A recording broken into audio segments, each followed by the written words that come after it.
one of the things that I've been asked to explain over and over and over again is the purpose and the point of mindfulness. If you've ever heard that word before, mindfulness, then it kind of conjures up all sorts of things for all sorts of people.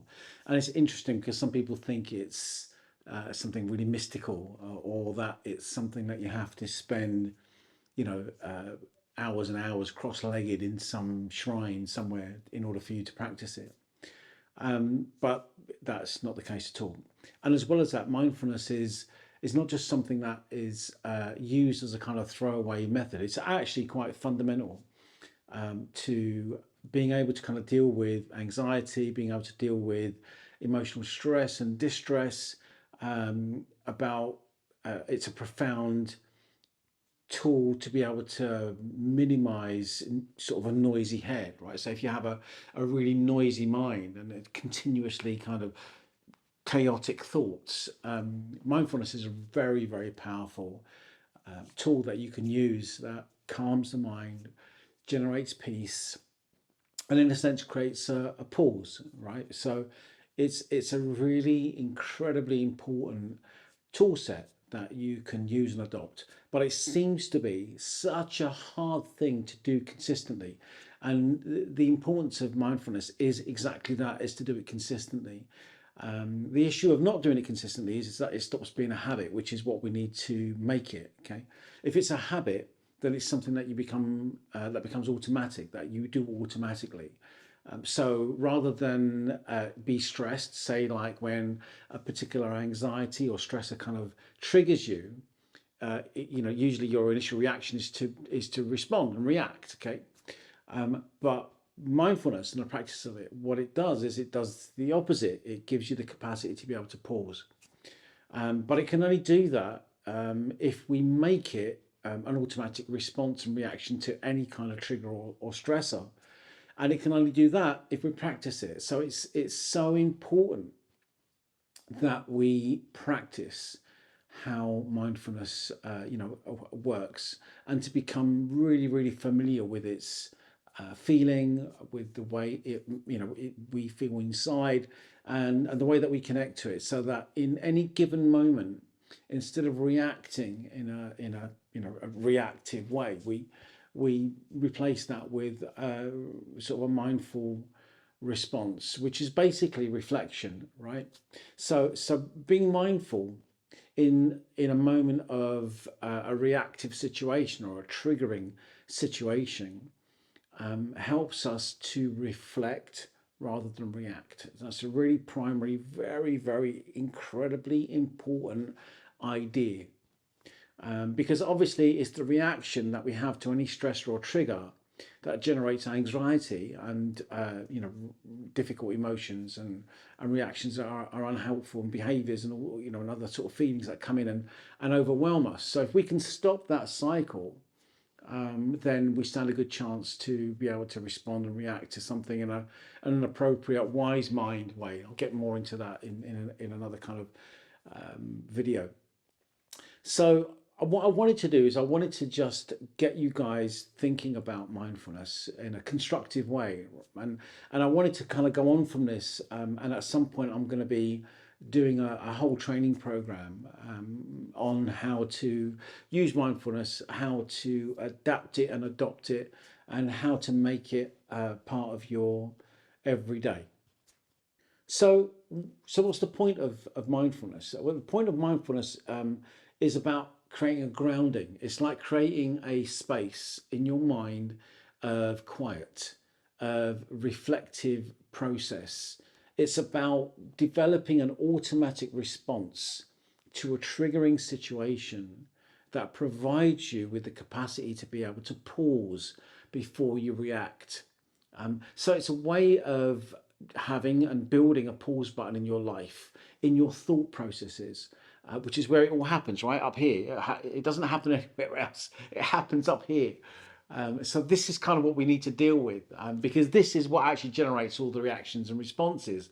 This is what generates the way that our body reacts when we're faced with a triggering situation. So it's this part of us that we need to teach to be mindful. So it helps us to ground ourselves. And that's why it's so incredibly important in helping us to manage our emotions, our reactions, and the things that generate distress for us. So we're going to go into it a bit more.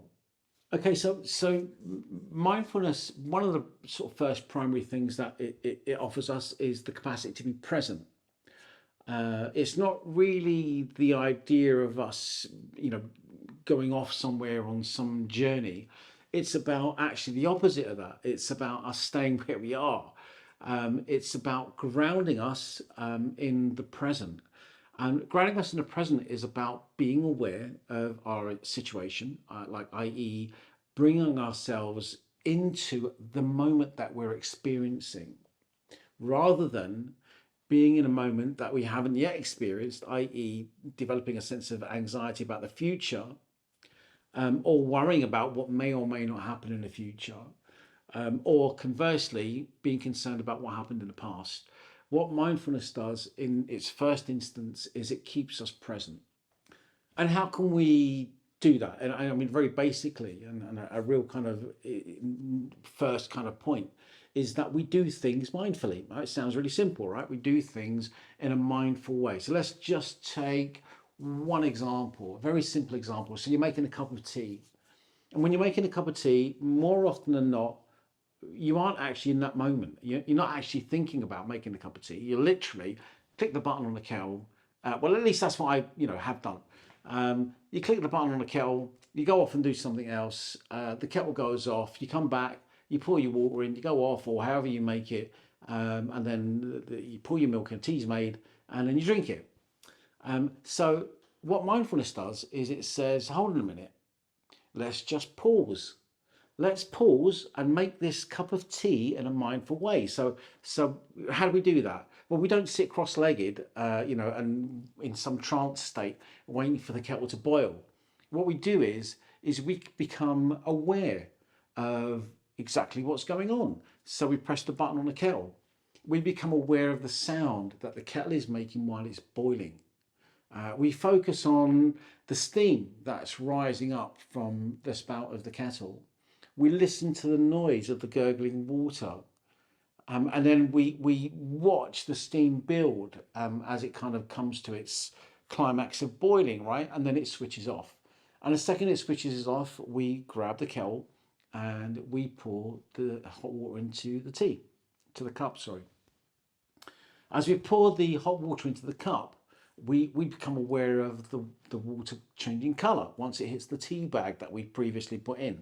And we become aware of the swirl of the colour, the sort of caramel colour that the tea bag generates in the water. And we also watch the steam rise and take in the smell of the tea as it's kind of brewing. And then we carefully and mindfully put in our spoonfuls of sugar. And then we wait an appropriate amount of time before we grab our milk and we slowly pour the milk in. So everything is done very deliberately. And everything is done being completely aware of what you're doing. So you're not making this cup of tea in this automatic fashion like we're used to. You do it mindfully, you do it in the moment, and you do it presently. You're actually there. You're not thinking about drinking tea. You're not thinking about what you've got to do whilst you're drinking your tea. All you're doing at this moment in time is making it and being completely involved and immersed in that and nothing else. You're an observer of it. You're an observer of what is happening and an observer of how this process is working in order to culminate in making you your cup of tea. And then when you drink it, you don't just gulp it or guzzle it down or even drink it, in the middle of doing something else. You take some time. I mean, we're only talking about minutes here, right across the board. We're not talking about an hour. We're not talking about half a day. We're talking about minutes, maybe 10 minutes. When you think of the scheme of things in the course of, your day-to-day life, 10 minutes is not a long period of time. It's a short period of time, very short actually. And for the peace it generates, those 10 minutes become incredibly valuable because what that does is it allows you to pause. Everything stops. You focus and concentrate on the making of the tea, and you focus and concentrate on the drinking of the tea. So you become mindful and aware of how that tea tastes in your mouth as you're drinking it. You feel it going down your throat. You become completely immersed in both making it and then after that consuming it. So you don't just guzzle it down. You take it on as an entire process. And then when you finish, you can go off and you can rejoin the chaos, but you will find that as a result of doing that, you've generated a pocket of calmness in the course of whatever was happening in the course of your day. And they often say that, don't they? If you've heard, must have heard this many times. You know, when things are going crazy, somebody says, "Look, just go and make a cup of tea."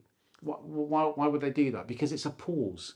It's a way of generating some space in your mind. It doesn't have to be a cup of tea. This is just an example I'm using. It can be any one of a number of things that you develop, but it's doing something in the present in a mindful way from start to finish, but staying in that event, whatever it is. Not going off into the past, thinking about what's been going on last week, yesterday, even an hour ago. And it's not going off into the future, or this might happen, that might happen. It's about staying fixed in the moment.